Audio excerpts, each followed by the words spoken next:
Blessed love, my warriors. Welcome to my channel. This is Waleta Kidan, aka Key.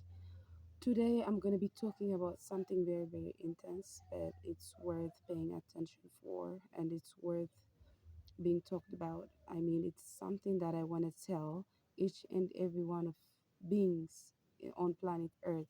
That's how much I feel is it's important to talk about today's topic. And of course, you've seen it in the title. It says demonic possessions, entity attachments, and spiritual attack in general.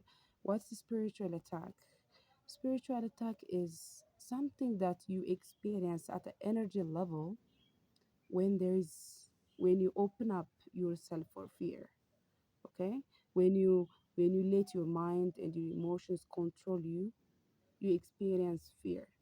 Fear is based on the story that's just keep on circling inside of your mind, which is probably related to your safety, to your emotional well-being. But what we don't know is by giving in to fear, we are ceasing to experience positive emotions, because now we honor fear, we give into fear because we think like we are protecting ourselves, but we are even exposing ourselves even more for spiritual attack. For you, for something, for kind of spiritual attack to happen to you at energy level, first, you have to open yourself up for it willingly, either through your action or your thoughts or your everyday activity, whatever it is that you do that creates fear within your system, within your being. That's like that will attract a kind of spiritual attack from every corner, and that happens to you, that happens to your life in different ways. It doesn't just come in one way.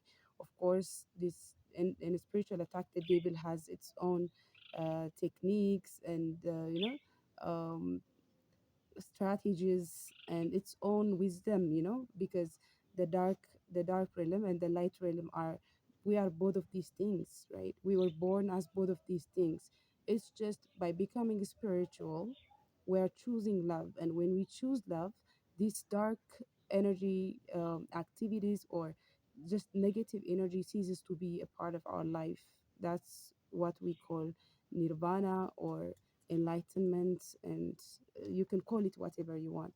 So if there is no enemy inside, there is no enemy outside, and I 100% believe that.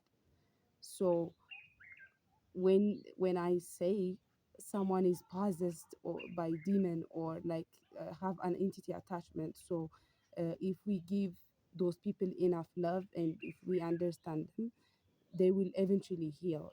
I have that belief that, like, by getting support or love or understanding, especially unconditional love, any person can actually overcome this spiritual attack, whether it's in the form of entity attachment or demonic attack.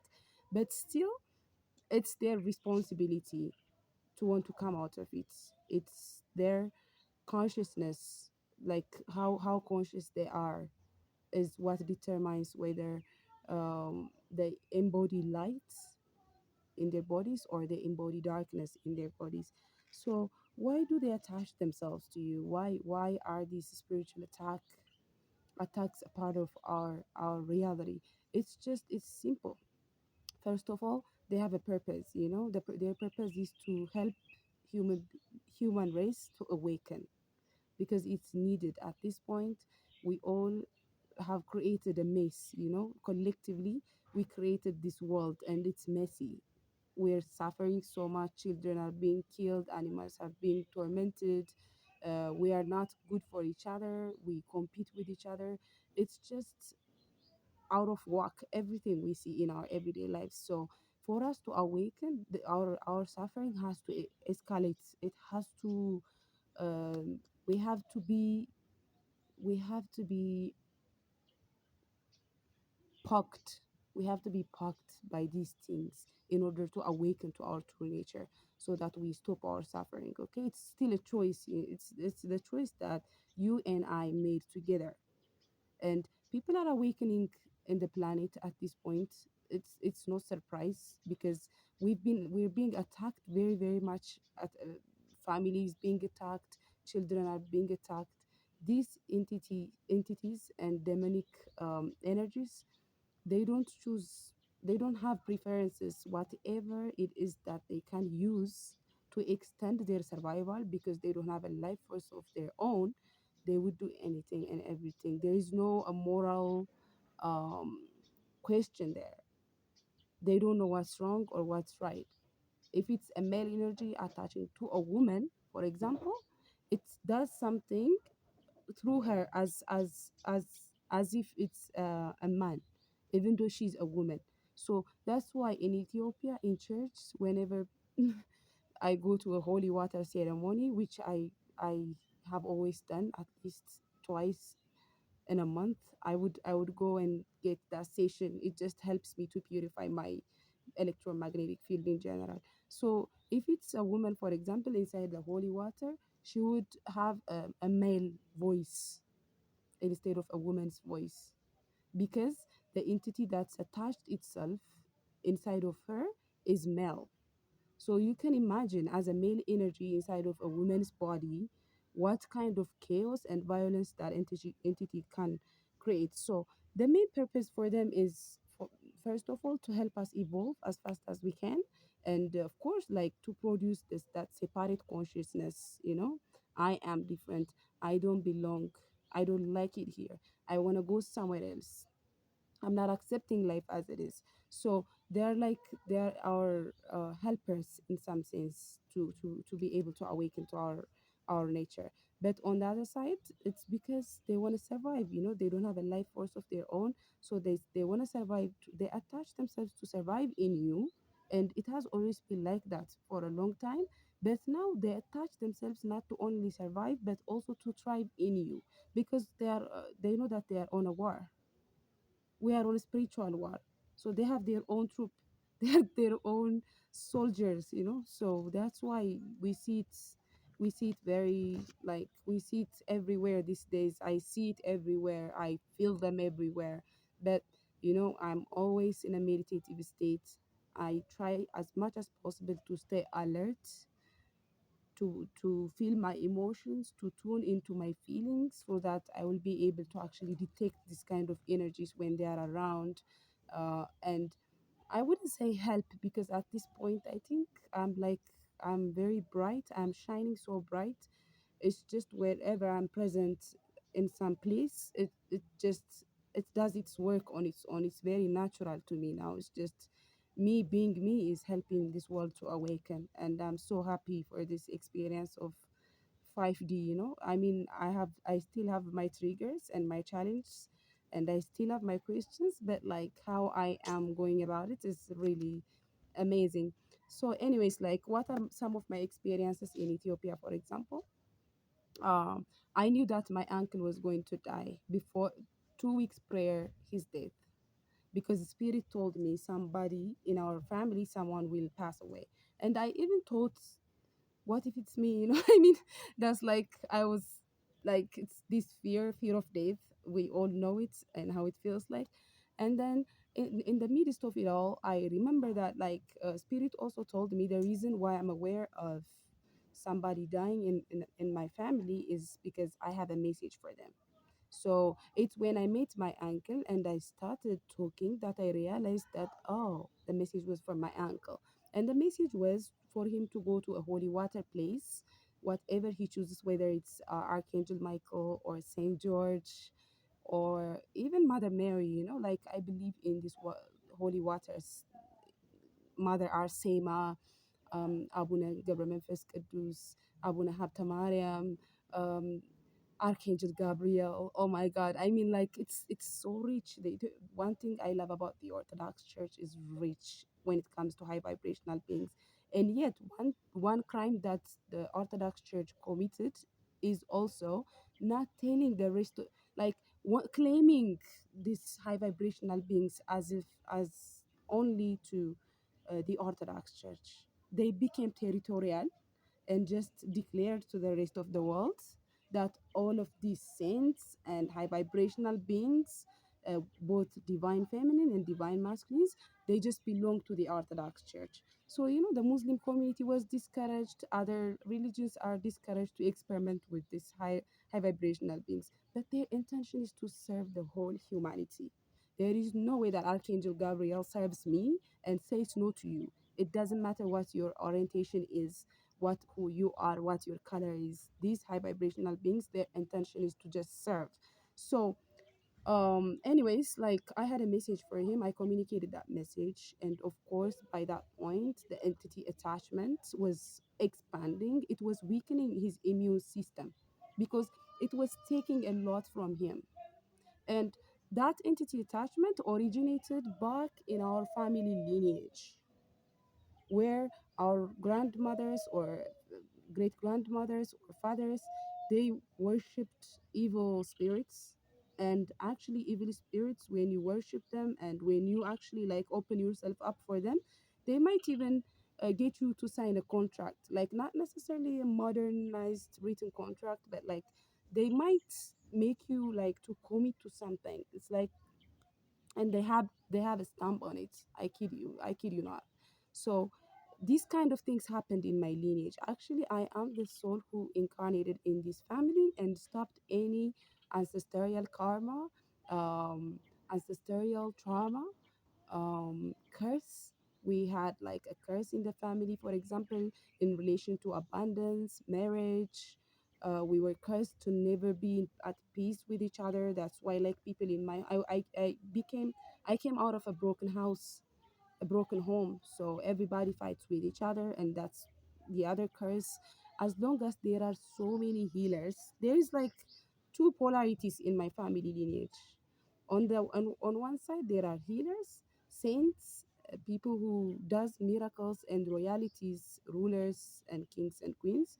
On the other side, there are like evil spirit worships of evil spirits, black magic, witchcraft, um, curse. Did I say curse? Ancestral trauma and ancestral karma. Like, yeah. So there's a lot of chaos and order in the family, and both of them, I became conscious of them when I started my spiritual journey. Actually, like, it's one of my purpose in life to stop it on me so that it won't pass down to anyone who comes after me, like my siblings, like my brother, my sisters, and even like the daughters and the sons of my uncles and my aunts. So I stopped it on me by doing the spiritual work. Before that, whoever was born before me, like my uncles and like the elders, they are still like exposed to that energy. I don't know if they are willing to do the work, or I don't know if they are doing the work, but some of the curse and whatever the negative energy around the family, they are still in it, some of them. So anyways, like, that's the kind of entity attachment he had, my uncle, like that's something that came passed down to him from his family bloodline. So he refused, like what these things target is your free will, man. Like, the devil is only interested in your free will.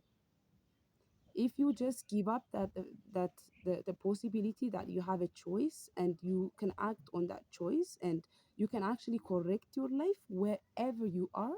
It doesn't matter what you did. You could be a criminal who killed 10 people. Salvation is always available. So they just only blind you to not see that.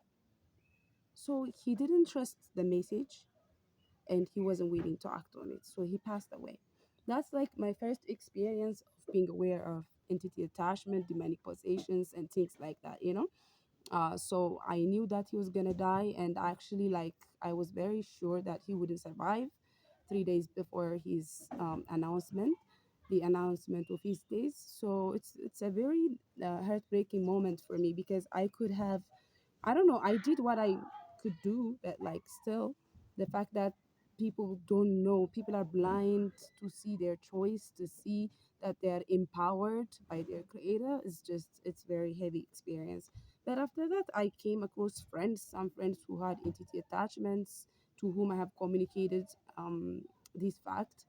and actually helped them also to overcome this attachment. Some of them, they just completely deny this, and they just chose to go with their narcissistic um, characteristics and their toxicity, and their refusal and resistance. But some of them were just open enough to understand what I'm saying, and they'd seen my concern, the concern that I feel for them, and they acted on it, and they actually got better. So I still experience these things anyways. Like I would know if whether someone is being attacked spiritually or not, and I also know that I can actually heal it in others, which I will tell you about later on. So they just make you a host. You are a host for them. You are now like, they now got a body because of you, because you open yourself up for them. And then they weaken your immune system, and they make you like lose interest in life, because you're not now taking action. It's not you. So you don't know what's happening to you, but you're losing interest in life, and you think that it's normal to be hopeless like that. And you sometimes may have like suicidal thoughts as well. And I will tell you all of the signs, but being suicidal is one of the the major sign that you have if you are actually going through this kind of spiritual attack. So it doesn't want you, like, for example, like one of the other signs is, it they don't want you to meet or like to be close to people who love you or are capable of helping you. They don't want you to answer their call. They don't want you to talk to them. They don't want you to love them. They don't want you to be around them. It's like they conquer you. They conquer your body and your spirit, of course. Like your spirit's now pushed away. So like they kind of you feel disconnected from everyone, especially the people that care about you. Now they have targeted your free will. So if you don't know that you have a choice, you wouldn't go to a doctor. You wouldn't go to like a shaman. You wouldn't go to indigenous people. You wouldn't use spiritual tools to heal yourself because you don't know that's possible. It's really like um it's a very difficult position to be. That's why I feel like it's like worth talking about. um so what do, like how is it like, who are the people that are mostly that show mostly these signs? Who, what kind of people are they? Mostly like it's narcissists for sure. Like I read comments on YouTube, like when devil can't come to you, it sends you a narcissist or something. Like when I say narcissist, I'm not saying like people who have narcissistic traits, but like real narcissists, like the people that have a disorder. These are the people that I actually see being victimized by these energies. Because the narcissist, what makes the narcissist is a lack of compassion, not being able to sympathize with others, and not being able to relate to life on a deeper level, like pushing everyone away and just seeing yourself as something different creature, right? So that's what the devil wants. Like you are becoming friends with him when you like, when you behave like that, and when you just stay there.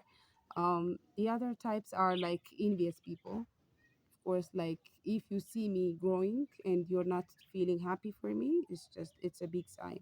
And the other one is competition, like people who want to compete, like people who always want to be like in a competition, and want to win that competition. Of course, like you compete you're competitive because you are thinking about winning and losing. But in life, there is no such thing as that. Like there is nothing to compare yourself to.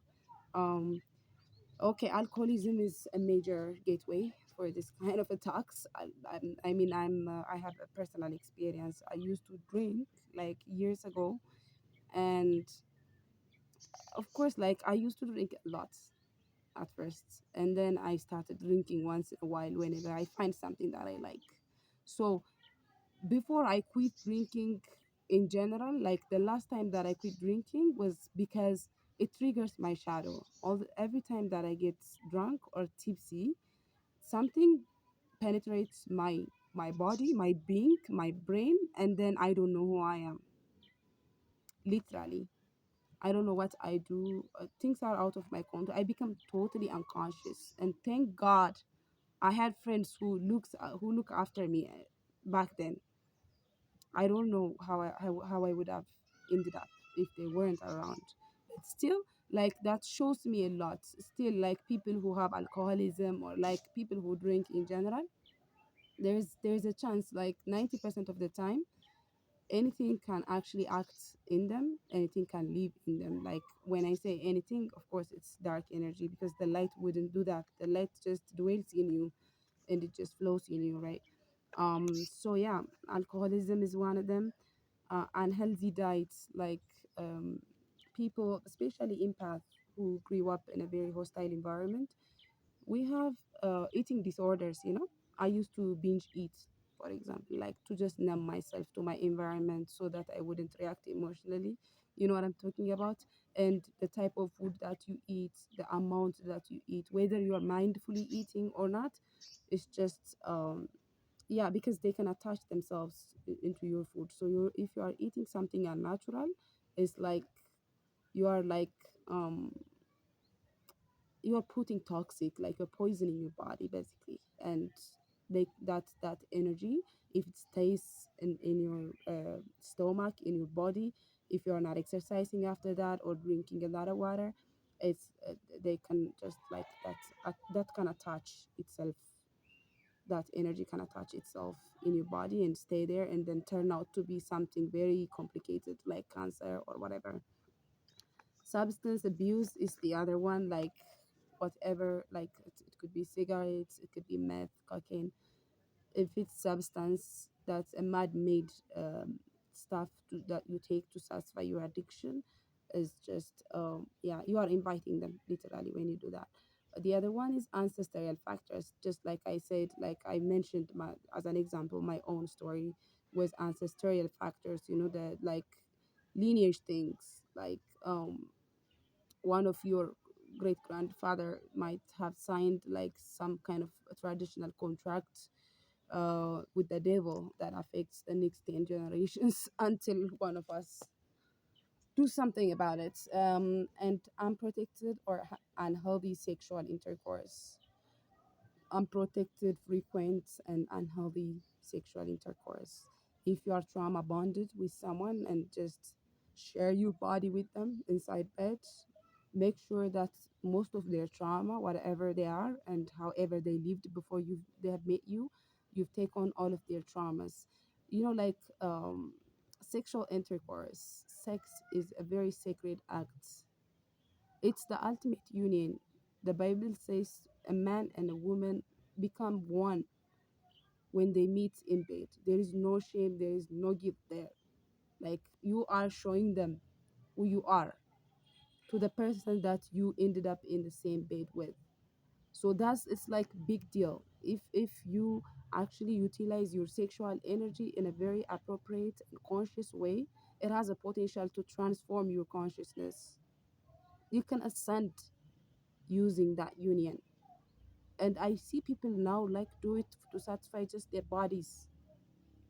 I choose like to stay celibate like for over a year for this reason.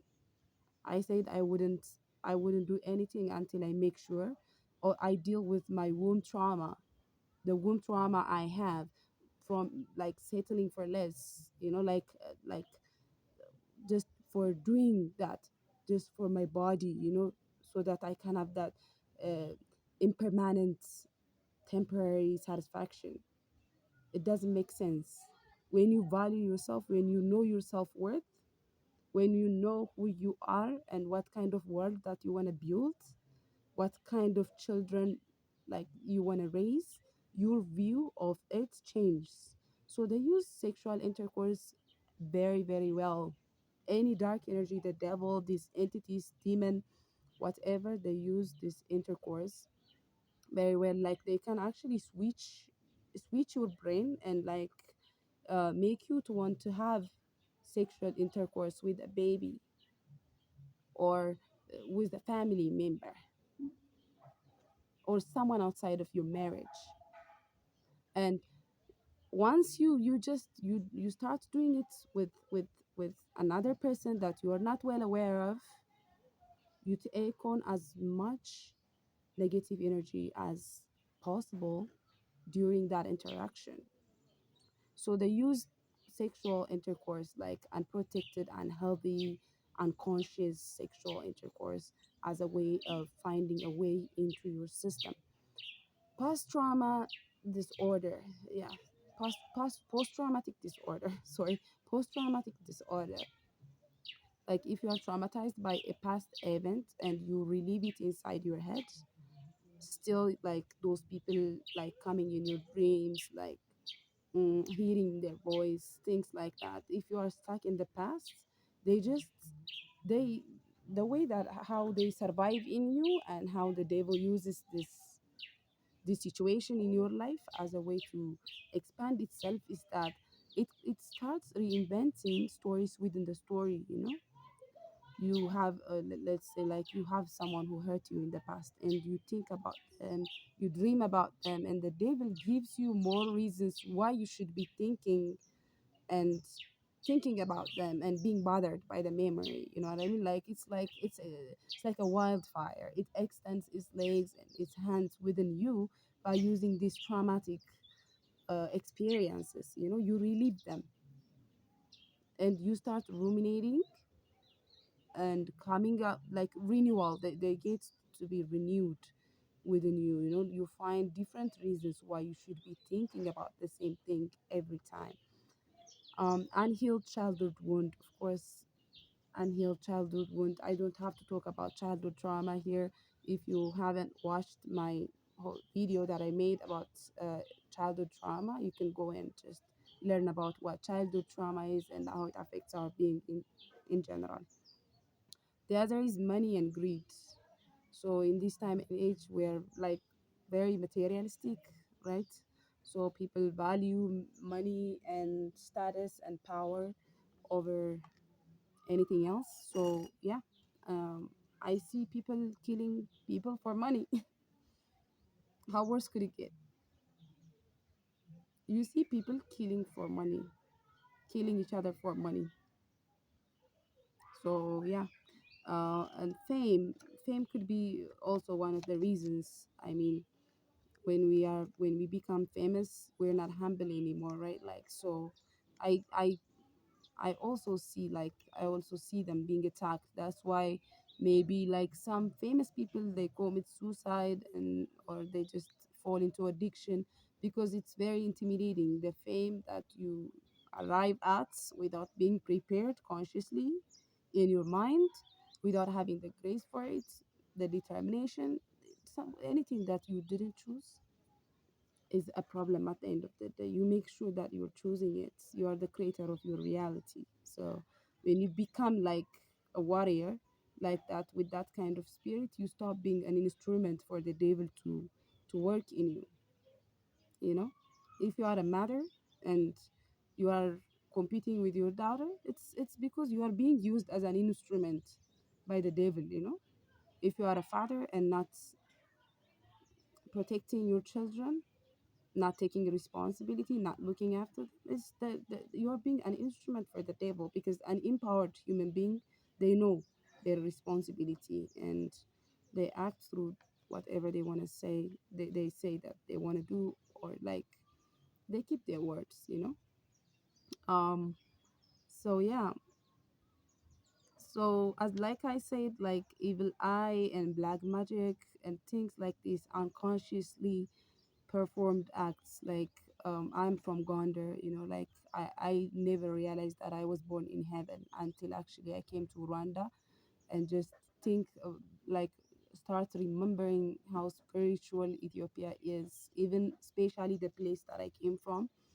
It's a lot, there's a lot of tradition relating to like history, tradition, relating to especially the Orthodox Church, the Orthodox religion.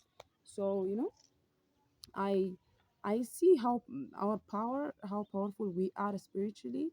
It takes us like both ways. We have many healers, and we have tools for healing as well. But at the same time, the people kind of bend their spiritual power to go against people, to go against each other. Like we have like a kind of priest that we call Teftera, for example.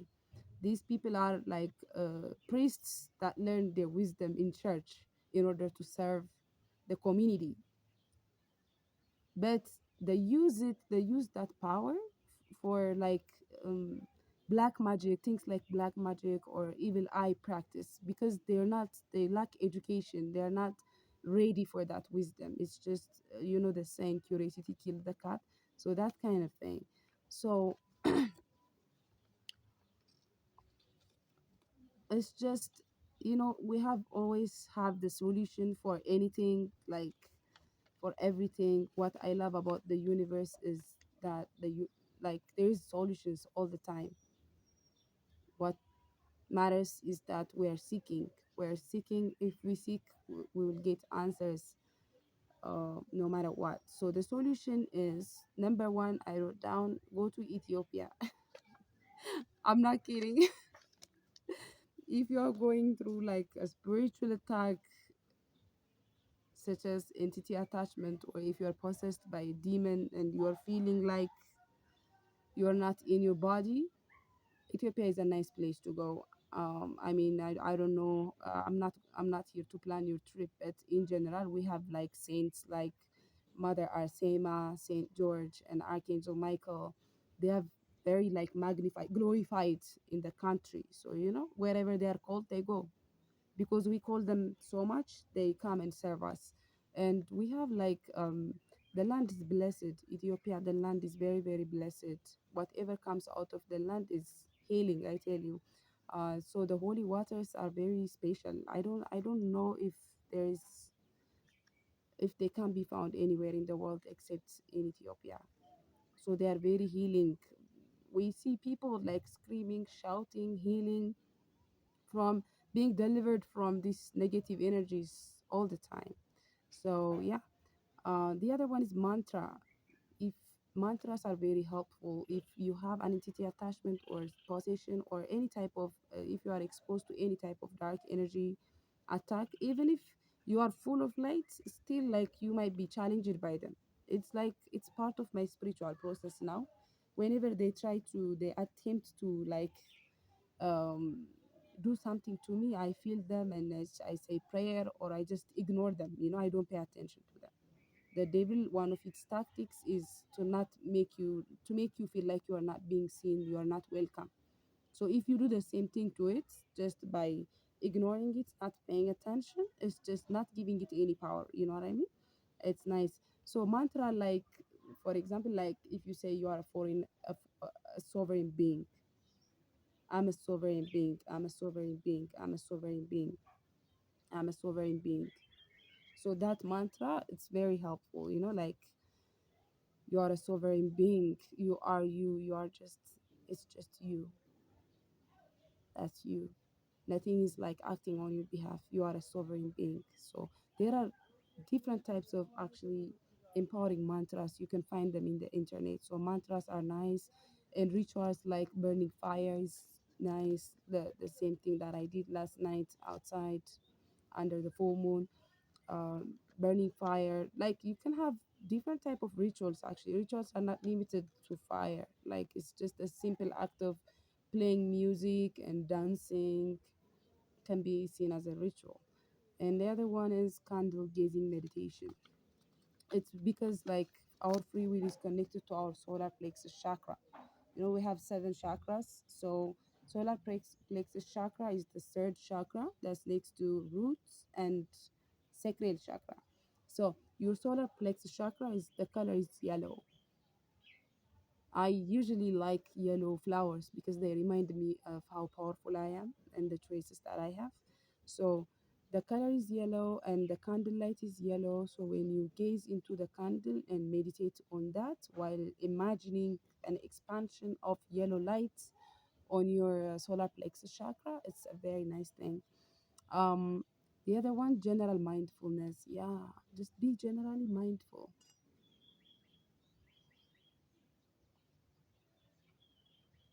Be mindful, stay conscious. Yeah, it's possible. Stay conscious. Don't let anything take you away from your being. Just observe whatever debate is going on inside you. Last night, because of the full moon, I really wanted to, and there's an area of my life that I needed to understand just by using that energy. So I sat down, there was two voices. One was for that thing, one was against that thing, and both of them have some things to say. These are my shadow archetypes. So I have to be curious about this two voices, right? Because they are a part of me.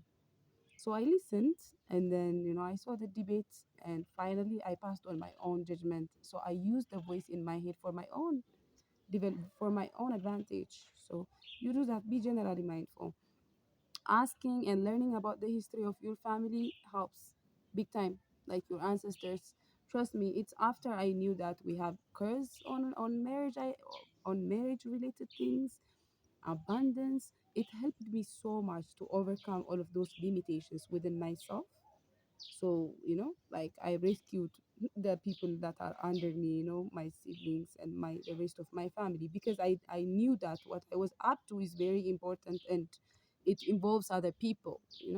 I wouldn't have gone that far just for myself. It has to be bigger than me. So just be curious. I helped a friend who lives in the US, and he told me that he just craves every woman. He feels lust all the time, and it's like he can't control it. And that's related to the witchcraft thing that his mom was doing. We grew up together, so I saw his mom and his dad doing that sort of thing. And I remembered my consciousness brought that memory, and I told him, what if it's related to what your parents were doing, like killing something and giving blood, things like that. But he didn't want to hear that. So, of course, yeah, he blocked me. Good. You're not the first person that did that. So that, and seeking indigenous healing, just something original. Do something original, like go to Amazon forests and meet people who live there. Like go to Hammer, go to some kind of tribe. I had that experience here in Rwanda. Someone who's like have that indigenous spirit, and his families are also like that. And so, like, I've experienced a great healing because of that kind of person. They gave me medicine, natural healing things. The other one is Reiki. I'm not saying that because I'm a Reiki practitioner and I'm excellent at that, but the reason why I do Reiki is because I don't want to come to your face and tell you that I'm gonna kick off kick out your demons. I'm gonna destroy your demons. You don't say that. It's just Reiki is another way of cleansing your energy field, like activating your body for light. So, like, it's Reiki is a very excellent way of losing these things. Fasting, yes. When you fast, you are telling the devil, just bye bye. Like it will not have enough energy to live in you. So fasting really helps. Celibacy, I'm sorry, like as much as you might hate to hear this in this Babylon world, I tell you that stay celibate. If you don't have a partner, especially, just stay with yourself. Know thyself, know your family lineage, be conscious of who you are thinking to have a baby with, to have a life with. It's not a joke. So celibacy is good. Giving away, sharing, doing something like charity work, volunteering. I'm so happy to find an organization that I can volunteer to in Kigali. I've already found a person who gives me that opportunity because I believe in giveaways. Any type of giveaway can actually like can like destroy all of your karmas. Honestly, like just share something, even if it's a smile. Share. Say prayer before sleeping. Yeah, I say about touching holy. Like I say uh, some kind prayers that I myself came up with. I say prayers, whatever they are. It helps, like before, especially before you sleep, because it's when you sleep and when you are unconscious that these entities come into you and attach themselves. Ask assistance from divine. Ask assistance from the divine, the angels, whatever your religion is, whatever you believe in. Just ask assistance, talk to them, talk to yourself. Do that. Use crystals and purify the energy of your house. Clean your house. If you want to especially call angels, the first time that I called angels, I started communicating with angels.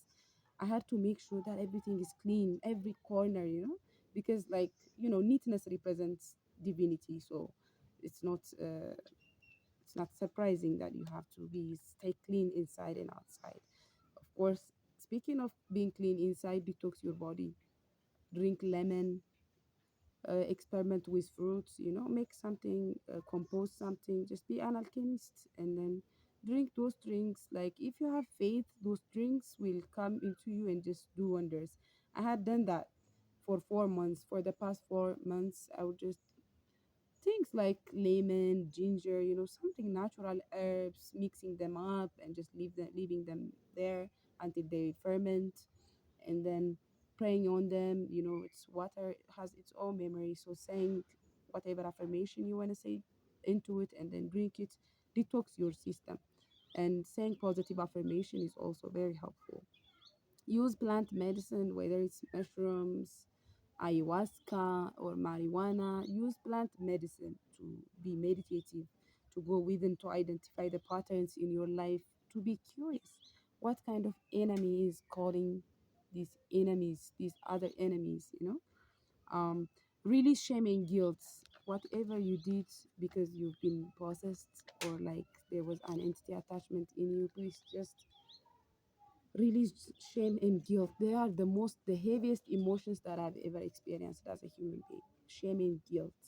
Just wanting to hide yourself, your body, because you have a lot of shame and like feeling like you've done something wrong to deserve this darkness. Just let it go. It's not worth it. It's not worth your energy. Forgive yourself. Forgiveness is one way of just literally losing this kind of energy, like knowing that you are one. There is no one to blame. If you blame the person who did you wrong, they blame the person who did them wrong, and it's a vicious cycle. You know that. So just decide to forgive, set the intention to forgive, and move towards that direction. Lose shame and guilt. The last tip I have, yeah, some other signs. Just I will tell you as quick as possible. Some other signs that you've been like possessed by demon or like entity attachment. I put it in another category because I found it somewhere else. It's not mine, it's not my experience, but I kind of felt that is true. Restlessness or confusion, running from the people who love you because the devil knows that those people could actually help you to heal.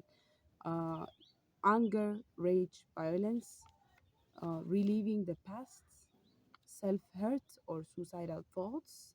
So, if and confusion and temptations, abnormal temptations. Yeah. So, these signs, I believe that these are true also for people who are suffering from the darkness. So, anyways, I put it in another category because I found it somewhere else when I was doing research. That's why. So, the last thing I want to say is a tip. The tip is you are worthy of being on your own. You're worthy of just being the only thing that's being in your system, in your being, the only thing that's acting on your behalf. You're worthy of that. You deserve this kind of healing. So know that the withdrawal can be very difficult. The withdrawal can be like your body might start shaking, because it's new. This experience of healing is new to it because it was holding on to like guilt and shame for a long time. It doesn't know what healing is. So healing in general requires patience. You have to have a big patience. You have to have a big willingness to go through any type of healing. So the withdrawal can be difficult. If you are like letting go of addiction, the withdrawal can be difficult. If you are letting go of the past, the withdrawal can make you feel like you are lonely. If you are releasing anything that's released out of our system until it's replaced by something that's healthy and positive, it might feel like the detachment might feel like you're losing yourself, you're dying, but it's okay, and you're worthy of it. Oh my gosh, okay, it's getting dark, but I said whatever I want to say. So now I want to hear from you. What are similar experiences, whether you had them yourself or you've seen the loved ones going through this? And please let me know in the comment section in general what you think about this spiritual war, and if you have any solutions. I'm based in Rwanda, Kigali. If you live around or in town, you can initiate a meeting. I can leave my email address here. If you are interested in holistic healing, I am like kind of establishing my own community here.